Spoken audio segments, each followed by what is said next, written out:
ಬೀದರ್ ಜಿಲ್ಲೆಯಲ್ಲಿ ಹೊರಗುತ್ತಿಗೆ ನೌಕರರ ನೇಮಕಾತಿಯಲ್ಲಿ ಭಾರೀ ಅಕ್ರಮ ನಡೆದಿದೆ ಎಂದು ಕಲ್ಯಾಣ ಕರ್ನಾಟಕ ನಿರ್ಮಾಣ ಸೇನೆಯ ಸ್ವಾಮಿದಾಸ್ ಕೆಂಪನೂರ್ ಅವರು ಮಾತನಾಡಿ ಆರೋಪಿಸಿದ್ದಾರೆ.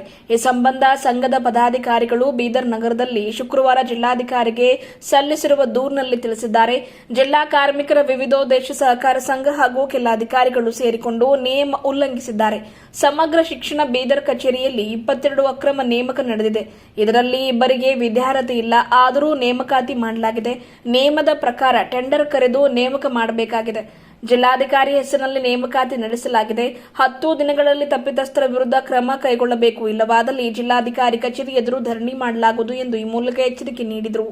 ಈ ಸಂದರ್ಭದಲ್ಲಿ ಸೇನೆಯ ಸಂಸ್ಥಾಪಕ ಅಧ್ಯಕ್ಷ ಸ್ವಾಮಿದಾಸ್ ಕೆಂಪನೂರ್, ಜಿಲ್ಲಾಧ್ಯಕ್ಷ ಸಂಗಮೇಶ್ ಯಣಕೂರ್, ಜಿಲ್ಲಾ ಸಂಯೋಜಕ James Islampur, Shivraj ನೆಳವಾರ್ಕರ್, Daniel Wilson ಕುಡ್ತೆನೂರ್, ಯೋಹಾನ್ ಅರಮನೆ, ಅಂಬದಾಸ್ ಬೇಲೂರೆ, ಶ್ರೀನಾಥ್ ದರ್ಗಾ, ಮೋಹನ್ ಮಾಳ್ಗೆ, ಸ್ವಾಮಿದಾಸ್ ಚಿಲ್ಲರ್ಗಿ, ಎಂಡಿ ಸಿರಾಜ್ ಪಟೇಲ್ ಸೇರಿದಂತೆ ಇನ್ನಿತರರು ಇದ್ದರು. ಅದರಲ್ಲಿ ವಿಶೇಷವಾಗಿ ಒಂದಿಷ್ಟಲ್ಲ ಮೇಡಮ್, ಬೀದರ್ ಜಿಲ್ಲೆನಲ್ಲಿ ಬಹುತೇಕವಾದಂಥ 32-34 ಇಲಾಖೆಗಳು ಸರ್ಕಾರಿ ಇಲಾಖೆಗಳವ.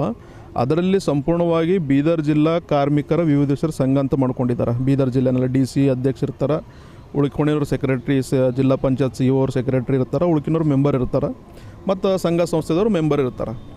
ಈ ವಿಚಾರವಾಗಿ ಅವರು ಬೀದರ್ ಜಿಲ್ಲೆನಲ್ಲಿ 32-34 ಇಲಾಖೆದಾಗ ಅಲ್ಲಿ ಸಿಸ್ಟಮ್ ಏನು ಹೇಳ್ತದ, ಅಲ್ಲಿ ಸಂಘ ಏನು ಹೇಳ್ತಂದ್ರೆ ಕಾರ್ಮಿಕರಿಗೆ ನೋಂದಣಿ ಮಾಡ್ಕೋಬೇಕು. ಫಸ್ಟ್ ಆ ಸಂಘದ ರೂಲ್ಸ್ ಏನಿದೆ ಅಂದ್ರೆ, ಮೊದಲು ಕಾರ್ಮಿಕರಿಗೆ, ನೊಂದ ಕಾರ್ಮಿಕರು, ಬರೀ ಕಾರ್ಮಿಕರಲ್ಲ, ನೊಂದ ಕಾರ್ಮಿಕರಿಗೆ ಅವರಿಗೆ ಸಂಘದ ರಚನೆ ಮಾಡಬೇಕು.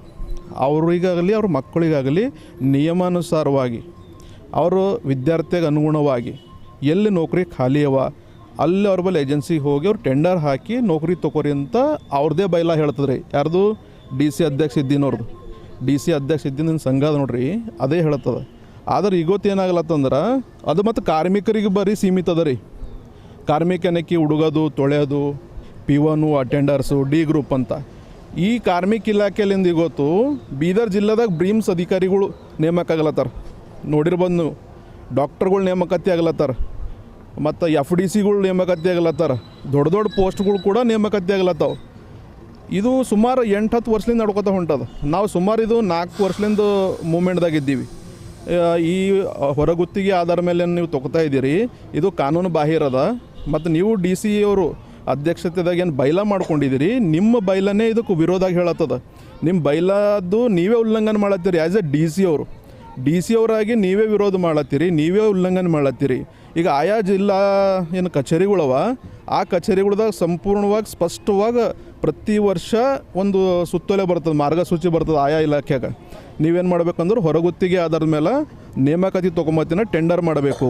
KTPP ನಿಯಮ ಮಾಡ್ಕೊಂಡು ಹೊರಗುತ್ತಿಗೆ ಮಾಡತ್ತಿನಾಗ ಔಟ್ಸೋರ್ಸ್ ಏಜೆನ್ಸಿ ಕೊಡಬೇಕಂತ ಸರ್ಕ್ಯುಲರ್ ಬರ್ತದೆ.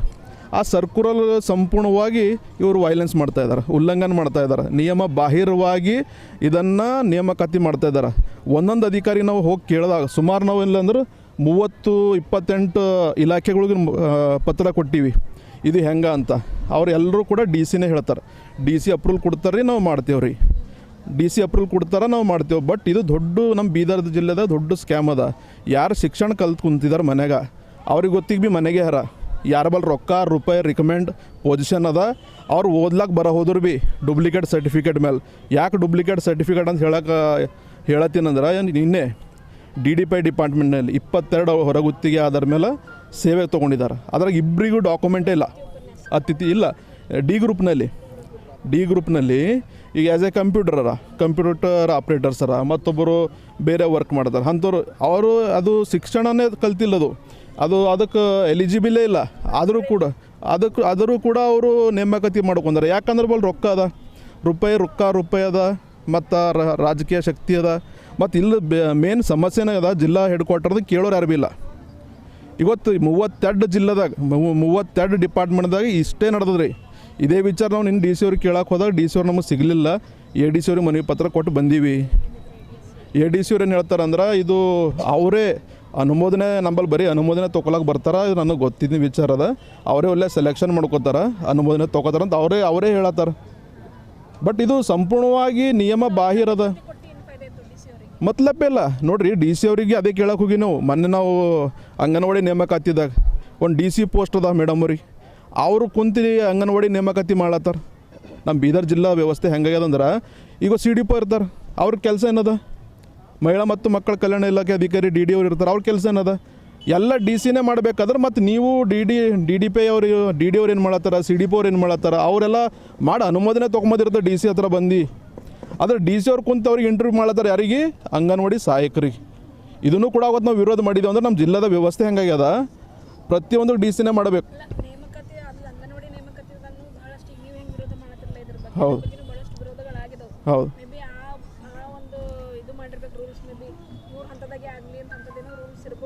ಹೌದು 32 ಸರ್ಕಾರಿ ಕಚೇರಿಗಳು ಅವ ರೀ. ಇಲ್ಲ, DDPI ಡಿಪಾರ್ಟ್ಮೆಂಟ್ನಲ್ಲಿ ಸಮಗ್ರ ಶಿಕ್ಷಣ, ಕರ್ನಾಟಕ ಸಮಗ್ರ ಶಿಕ್ಷಣ ಏನು ಇಲಾಖೆ ಅದಲ್ಲ, ಎಜುಕೇಷನ್ ಡಿಪಾರ್ಟ್ಮೆಂಟು, ಅಲ್ಲಿ ಟೆಂಡರ್ ಮಾಡ್ತೀನಂತ ಅಧಿಕಾರಿ ಹೇಳ್ತಾರೆ. ಅಧಿಕಾರಿ ಟೆಂಡರ್ ಮಾಡ್ತೀನಂತ ಹೋಗ್ತಾರೆ, DC ಹತ್ರ CO ಹತ್ರ ಹೋಗ್ತಾರೆ. ಇವರೆಲ್ಲ ಫೈಲ್ ಮಾಡ್ಕೊಂಡು ಅಲ್ಲಿ ಹೋಗಬೇಕು. ಅಲ್ಲಿ CO ಹೇಳಬೇಕು, DC ಅವ್ರು ಹೇಳಬೇಕು, ನಿಂದರು ಇದು ಟೆಂಡರ್ ಮಾಡಬೇಡ, ನಮಗೆ ಕೊಟ್ಟಾಕ ಅಂದ್ರೆ ನಾವು DC ಇದ್ದಿದ್ದೆವು, ನಾವು CO ಇದ್ದಿದ್ದೆವು ಅಂದ್ರೆ DCಗೆ CO ನಿಯಮ ಇಲ್ವಾ? ನಾವು ಅದೇ ಕೇಳೋದು, DC ಅವರಿಗೆ CO ಅವರಿಗೆ ನಿಯಮ ಇಲ್ವಾ? ಅವ್ರಿಗೆ KTPP ನಿಯಮ ಪಾಲನೆ ಆಗಲ್ಲ. ಇದು ನಾವು DC ಕೇಳಕ್ಕೆ ಹೋಗಿದ್ದೆವು, DC ಸಿಕ್ಕಿಲ್ಲ ನಮ್ಗೆ. ಇವತ್ತೆಲ್ಲ ನಾಳೆ ಕೇಳ್ತೀವಿ, 10 ದಿವಸ ಅವ್ರಿಗೆ ಗಡುವು ಕೊಟ್ಟಿವಿ. KTPP ನಿಯಮ ನಿಮಗೆ ಪಾಲನೆ ಆಗಲ್ದ DC ಅವರೇ ಅಥವಾ CO ಅವರೇ ನಿಮಗೆ ಪಾಲನೆ ಆಗಲ್ಲ ಅಂದ್ರೆ ನೀವು ಕ್ಯಾಬಿನೆಟ್ದಾಗ ಹೋಗಿ ಮೊದಲ KTPP ನಿಯಮವನ್ನು ತೆಗೆದಾಕ್ರಿ. ಆ ನಂತರ KTPP ನಿಯಮಗಳು ಉಲ್ಲಂಘನೆ ಮಾಡ್ಕೋತಾ ಇರ್ರಿ. ಇದೇ ವಿಚಾರ ಕೇಳಕ್ಕೆ ಹೋಗಿದ್ದೀವಿ, 10 ದಿವಸ ಅವ್ರಿಗೆ ಗಡುವು ಕೊಟ್ಟಿವಿ ನಾವು. ಇದೇ ಅವ್ರು ಕಂಟಿನ್ಯೂ ಮಾಡಿದ್ರು. ನಾವು ಒಂದೇ ಪೆಟ್ಟಿ ಪಾಪ ಎಲ್ಲರಿಗೆ ತೆಗಿ ಅಂತ ಹೇಳತ್ತಿಲ್ಲ, ನಿಯಮಾನುಸಾರ 1 ವರ್ಷ. ಇವತ್ತು ಮೊನ್ನೆ 22 ಜನರಿಗೆ ಆಗ್ಯದ DDPI ಡಿಪಾರ್ಟ್ಮೆಂಟ್ನಲ್ಲಿ. 32 ಕಂಟಿನ್ಯೂ ಹಾಕೋತಾನೆ ಹೊಂಟವ್ರಿ. ಇದು ನಾವು ಫೈಟ್ ಮಾಡೋದು 4 ವರ್ಷ ಆಯ್ತು ಇವಾಗ. ಅಂದ್ರೆ ನಾವು ಯಾಕೆ ಫೈಟ್ ಮಾಡತ್ತೀವಿ, ಒಂದು ಡಿಪಾರ್ಟ್ಮೆಂಟ್ ನಾವು ಬೆನ್ನು ಹತ್ತು ನಾವು ಮಾಡಿದೆವು. KTPP ನಿಯಮ ಪಾಲನೆ ಮಾಡ್ಲಾಕ ನಾವು 22 ಮೆಂಬರ್ಸ್ DDPI ಡಿಪಾರ್ಟ್ಮೆಂಟ್. ಅದರಲ್ಲಿ ಮತ್ತು 2 ಇಲ್ಲಿಗಲ್, ಅವ್ರ ಬಳಿ ಡಾಕ್ಯುಮೆಂಟ್ಸೇ ಇಲ್ಲ, ಆ ಪೋಸ್ಟಿಗೆ ಅವ್ರ ಅವೈಲಬಿಲಿಟಿನೇ ಇಲ್ಲ. ಆದರೂ ಕೂಡ ನೇಮಕಾತಿ ಆಗ್ತದೆ. ಯಾಕಂದ್ರೆ ರೊಕ್ಕ ರೂಪಾಯಿ ಅದ, ಪೊಸಿಷನ್ ಅದ, ಪವರ್ ಅದ. ಆದ್ರೆ ನಾವು ಹೇಳೋ ಉದ್ದೇಶ ಏನಂದ, ಇವತ್ತು ಓದಿ ಮನೆ ಕೂಡತ್ತಾರ ಮಕ್ಕಳು. ಈಗ ಅವ್ರೀಗ ಪೊಲಿಟಿಕಲ್ಲಾಗಿ ಯಾರೋ ಪಾಪ ರೆಕಮೆಂಡ್ ಶಾಸಕರ ಹತ್ರ ಹೋಗ್ತಾರೆ, ಎಲ್ಲೋ ಮಿನಿಸ್ಟರ್ ಹತ್ರ ಹೋಗ್ತಾರೆ, ಅಧಿಕಾರಿ ಬಲ್ಲಿ ಹೋಗ್ತಾರೆ. ಈಗ ನಮ್ಮ ಬೀದರ್ ವ್ಯವಸ್ಥೆ ನೀವು ನೋಡತ್ತೀರಿ. ಬೀದರ್ ವ್ಯವಸ್ಥೆ ಹೆಂಗಾಗ್ಯದ ಅಂತಂದ್ರೆ, ಯಾರ ಬಲ್ಲಿ ರೊಕ್ಕ ರೂಪಾಯಿ ರೆಕಮೆಂಡ್ ಅದ ಅವ್ರಿಗೆ ನೌಕರಿ ಅದ, ಯಾರ ಬಲ್ಲಿ ಎಜುಕೇಷನ್ ಅದ ಅವ್ರು ಸರ್ಟಿಫಿಕೇಟ್ ತೊಗೊಂಡು ಕೂಲಿನಲ್ಲಿ ಮಾಡಬೇಕು. ನಮ್ಮಲ್ಲಿ ಎಷ್ಟೋ ಮಂದಿ ಗೊತ್ತು ವಿದ್ಯಾರ್ಥಿಗಳರ, ಅವ್ರಿಗೆ ಗೊತ್ತು ಗಿಲ್ವ ಮಾಡ್ತಾರೆ, ಪ್ಲಾಸ್ಟರ್ ಮಾಡ್ತಾರೆ, ಕೂಲಿನಲ್ಲಿ ಕೆಲಸ ಮಾಡ್ತಾರೆ. ನಮ್ಗೆ ಕಷ್ಟ ಆಗಲ್ಲದ ಗೊತ್ತು. ನಾವು ಕಲ್ಯಾಣ ಕರ್ನಾಟಕ ನಿರ್ಮಾಣ ಸೇನೆ ಸಂಘಟನೆ ಕಟ್ಕೊಂಡು ಇದು ನಮಗೆ ನೋಡ್ಲಿಕ್ಕಾಗಲ್ಲ ಉಂಟದು. ಯಾರು ಎಜುಕೇಷನ್ ಮಾಡತ್ತಾರ, ಯಾರು ಶಿಕ್ಷಣ ಪಡ್ಲತ್ತಾರ, ಉತ್ತಮ ಡಿಗ್ರಿ ತೊಗೊಂಡು ಮನೆ ಕೂಡತ್ತಾರ, ಇವತ್ತು ಅವ್ರು ಅನ್ಎಂಪ್ಲಾಯ್ಡಾಗಿ ಓಡಾಡತ್ತಾರ ಕೂಲಿನಲ್ಲಿ ಮಾಡ್ಕೊಂಡು. ಇವರು ಏನು ಮಾಡತ್ತಾರ, ಕಳ್ಳೂರು ಅಂದ್ರೆ ಮಜಾ ಮಾಡತ್ತಾರ. ಇವ್ರು ಮಾಡೋರು ಭೀ ಅವರೇ, ಇವ್ರು ಮಾಡಿಸ್ಕೊಂಬರು ಭೀ ಅವರೇ. ಅದ್ರ ನಾವು DC ಇವ್ರು, ಯಾಕೆ ನಮ್ಮ ಬೀದರ್ನಲ್ಲಿ DC ಅವ್ರು ಒಂದು ಒಳ್ಳೆಯ DC ಬಂದಾರ, ಅವ್ರ ಗಮನಕ್ಕೆ ತರಬೇಕೆಂಬ ಕಡೆ ನಿನ್ನೆ ನಾವು ಹೋಗಿದ್ದೆವು, ಬಟ್ ಸಿಕ್ಕಿಲ್ಲ. ನಾಳೆಲ್ಲ ನಾಡ್ದು ಮತ್ತೆ ಕೂಡ ಹೋಗ್ತೀವಿ. ಈ ವಿಚಾರ DC ಅವರು ಗಂಭೀರವಾಗಿ ಪರಿಗಣಿಸ್ಬೇಕಂತಕ್ಕಂಥ ಮಾತನ್ನು ನಾವು ಕಲ್ಯಾಣ ಕರ್ನಾಟಕ ನಿರ್ಮಾಣ ಸೇನೆ ವತಿಯಿಂದ ಆಗ್ರಹ ಮಾಡ್ತೀವಿ. ಮತ್ತು ಈ ವಿಚಾರ ನೀವು ಮಾಡಲಿಲ್ಲ ಅಂದ್ರೆ ನಾವು ಜಿಲ್ಲಾ ಉಸ್ತುವಾರಿ ಸಚಿವರ ಮನೆಗೆ ಕೂಡ ಹೋಗ್ತೀವಿ, ಅವರಿಗೂ ಕೂಡ ಮನವಿ ಪತ್ರ ಸಲ್ಲಿಸ್ತೀವಿ. ಅಲ್ಲೂ ಕೂಡ ನಮ್ಮ ಕೆಲಸ ಆಗಲಿಲ್ಲ ಅಂದ್ರೆ ನೀವು ಮುಂದಿನ ದಿನಮಾನದಲ್ಲಿ ಹಂತವಾಗಿ ಭಾಳ ದೊಡ್ಡ ಪ್ರಮಾಣವಾಗಿ ರಾಜ್ಯ ಮಟ್ಟದಾಗ ಇದು ಹೋರಾಟಕ್ಕೆ ನಾವು ಚಾಲನೆ ಕೊಡ್ಲಾಗ್ತಿದ್ದೀವಿ. ಇದು ತಿದ್ದುಪಡಿ ಮಾಡ್ಕೋಬೇಕು DC ಅವರು. ಏನು 32 ಡಿಪಾರ್ಟ್ಮೆಂಟ್ದಾಗ ಏನು ನಡೆದ ಇದು ಸ್ಕ್ಯಾಮು, ಇದು ದೊಡ್ಡ ಭ್ರಷ್ಟಾಚಾರ ಅದ. ಇದು ಸ್ಕ್ಯಾಮ್ಗೆ ತಡೆ ಹಿಡಿಬೇಕು. ಯಾರು ವಿದ್ಯಾವಂತರ, ನಾವು ಒಂದು ಇಲಾಖೆಗೆ ಬೆನ್ನು ಹತ್ತಿದ್ದೀವಿ, ಅದು ಬೆಳಕಿಗೆ ತಂದೀವಿ ಆಲ್ರೆಡಿ ನಾವು. ಇದು ಹೋದ ಸರ್ತಿ ಬಿ ಟೆಂಡರ್ ಮಾಡಂದ್ರೆ ಹಾಗೆ ಕಂಟಿನ್ಯೂ ಮಾಡಿ ಕೊಟ್ಟಿದ್ದಾರೆ. ಈ ಸರ್ತಿ ಬಿ ಟೆಂಡರ್ಗೆ ಆಲ್ರೆಡಿ ಅವು DD ಬರೆದಿದ್ದಾರೆ. ಆದರೂ ಕೂಡ DC ಅವರು ತಡೆ ಹಿಡಿದಾರೆ. ನೀವು ತಡೆ ಹಿಡ್ಲಿಕ್ಕೆ ಏನು ಕಾರಣ ಅದ? ನೀವು ಆ್ಯಕ್ಚುಲಿ ಪೋಸ್ಟಿಗೆ ಏಬಲ್ ಇಲ್ಲ. ಒಂದು DC ಆಗಿ ಸಂಘ ಸಂಸ್ಥೆ ಅಧ್ಯಕ್ಷ ಆಗಲಿಕ್ಕೆ ಬರೋಲ್ಲ. ಯಾವುದೋ ಒಂದು ಕಾನೂನು ಹಚ್ಕೊಂಡು ತರ್ಲತ್ತಾರೆ, ಬಟ್ ಆ ಕಾನೂನ್ದಾಗೂ ಕೂಡ ಇಲ್ಲ. ಒಂದು DC ಪೋಸ್ಟಾಗಿ ಸಂಘ ಸಂಸ್ಥೆ ಅಧ್ಯಕ್ಷ ಆಗಬೇಕಂತ ಎಲ್ಲೂ ಇಲ್ಲ. ಉಪಸಮಿತಿ ಬಿ ರಚನೆ ಮಾಡಿದ್ದಾರೆ ಕ್ಯಾಬಿನೆಟ್ದಾಗ, ಅದನ್ನು ಕೂಡ ಸ್ಟೇ ಆಗಿ ಅದನ್ನು ಕ್ಯಾನ್ಸಲ್ ಆಗಿಬಿಟ್ಟದ. ನಾವು ಹೇಳತ್ತಿದ್ದೀವಿ, ನಿಮ್ಗೆ ಆರ್ಥಿಕ ಇಲಾಖೆ ಅನುಮೋದನೆ ಕೊಡಲ್ಲ ರಾಜ್ಯ ಮಟ್ಟದಾಗ. ಸುಮ್ಮನೆ ಮಾಡಿ ಮಿಸ್ಗೈಡ್ ಮಾಡೋದು. ಮತ್ತು ನೀವು ಏಜೆನ್ಸಿ ಯಾಕೆ ತೆಗೆದಿರಪ್ಪ? ಏಜೆನ್ಸಿಗೆ ಬಿ ಪರ್ಮಿಷನ್ ನೀವೇ ಕೊಡ್ತೀರಲ್ಲ, ಔಟ್ಸೋರ್ಸ್ ಏಜೆನ್ಸಿಗಳಿಗೆ ಪರ್ಮಿಷನ್ ನೀವೇ ಕೊಡ್ತೀರಿ. KTPP ನಿಯಮ ಪಾಲನೆ ಮಾಡೋದು ನೀವೇ ಹೇಳ್ತೀರಿ. ಪಾರದರ್ಶಕ ಆಡಳಿತ ಮಾಡಬೇಕಂತ ನೀವೇ ಹೇಳ್ತೀರಿ. ಮತ್ತು ನೀವೇನು ಮಾಡತ್ತೀರಿ? ಮಂದಿಗೆಲ್ಲ ಮೈಕ್ ಬಂತಂದ್ರೆ ಮಂದಿಗೆಲ್ಲ ಹೇಳ್ತೀರಿ. ನೀವೇನು ಮಾಡತ್ತೀರಿ? DC ಏನು ಮಾಡತ್ತೀರಿ? ಮುಖ್ಯಮಂತ್ರಿ ಏನು ಮಾಡತ್ತೀರಿ? ತಾಲೂಕು ಶಾಸಕರು ಏನು ಮಾಡ್ತಾರೆ? ಈ ನಮ್ಮ MLA ಏನು ಫರಕೆ ಬಿಡಲ್ಲ. ಬರೀ ಬಿರಿಯಾನಿ ಹೋಟೆಲ್ ಉದ್ಘಾಟನೆ ಮಾಡೋದ್ರಾಗ ಅವರು ಬ್ಯುಸಿಯಾರ. ಬಟ್ ಅವ್ರಿಗೆ ನಾವು ಕೇಳತ್ತಿಲ್ಲ ಬಿ. DC ಏನಾರ DC ಕೇಳ್ತಾ ಇದ್ದೀವಿ. ಅದ್ರ ಬಗ್ಗೆ ಉತ್ತರ ಕೊಡಬೇಕು. DC ಅವ್ರ 10 ದಿನ ಗಡುವು ಕೊಡ್ತಾ ಇದ್ದೀವಿ. ಇಲ್ಲಾಂದ್ರೆ ಹೋರಾಟಕ್ಕೆ ಚಾಲನೆ ಕೊಡ್ತೀವಿ. ಧನ್ಯವಾದ.